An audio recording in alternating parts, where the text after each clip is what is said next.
من المعروف عند الجميع أن بطل ومؤسس والمدافع الأوحد عن الاتجاه الأخباري هو المحدث الاسترابادي صاحب كتاب الفوائد المدني، سيأتي الكلام عنه. ولكن هذا الرجل حاول في كتابه الفوائد المدنية أن يصور أن هذه المدرسة وهذا الاتجاه كان هو الاتجاه السائد بين علماء مدرسة أهل البيت في عصر الغيبة الصورة وبعيد ذلك، إلى أن جاء الانحراف من البعض. وإلا أصل المدرسة الشيعية مدرسة ماذا؟ مدرسة أخبارية. هذه هو مهمة أعزائي، واقعا لا بد أن نتعرف على هذه الحقيقة، أنه واقعا المدرسة الشيعية عندما بدأت بحثها العلمي في عصر الغيبة الصغرى وما بعد الغيبة الصغرى كان العقل الحاكم عليها هو الاتجاه الأخباري، لو اتجاه ماذا؟ الاتجاه الأصولي. أي منهما؟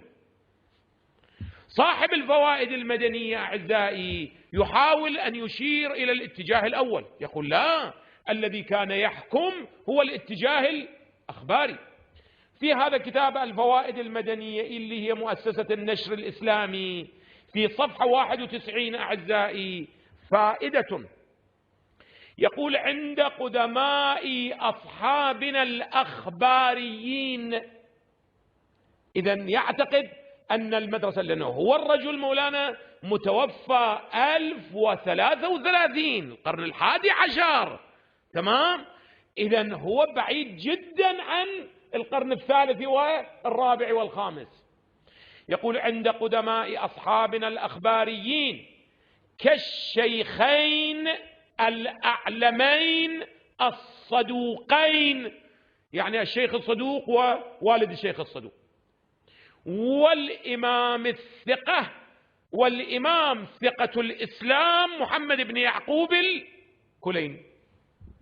إذن هو يعتقد أن هؤلاء الأعلام كانوا ماذا؟ هؤلاء قدماء أصحاب من الأخباريين. ثم يشير إلى بعض كلماتهم إلى أن يقول: وهؤلاء كان قولهم لا مدرك للأحكام الشرعية النظرية فرعية كانت أو أصلية إلا أحاديث العترة الطاهرة، لا القرآن ولا العقل، وإنما فقط ماذا؟ الروايات. وتلك الروايات الشريفة متضمنة لقواعد قطعية تسد مسد الخيالات العقلية. إذن يعبر عن كل منتجات العقل بأنها ما هي؟ خيالات ومظنونات. الخيالات العقلية المذكورة في الكتب الأصولية، الاتجاه الأصولي، والاعتبارات المذكورة في كتب فن دراية الحديث، والقواعد الظنية العربية المذكورة في فن المعاني والبيان، هذه كلها نحتاج إليها أو لا؟ لا تفسير ولا عقل ولا نحو ولا علم البيان ولا الرجال ولا علم الدراية، كلها لا نحتاج.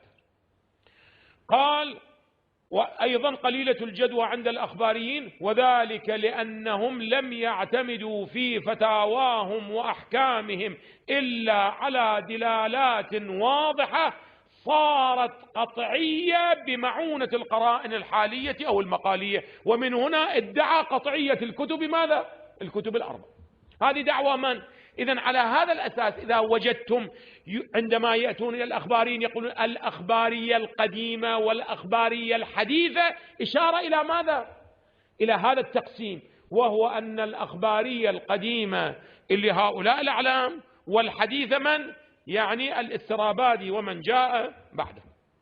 سؤال: هل أن علماء الشيعة وافقوا على هذا أو لم يوافقوا؟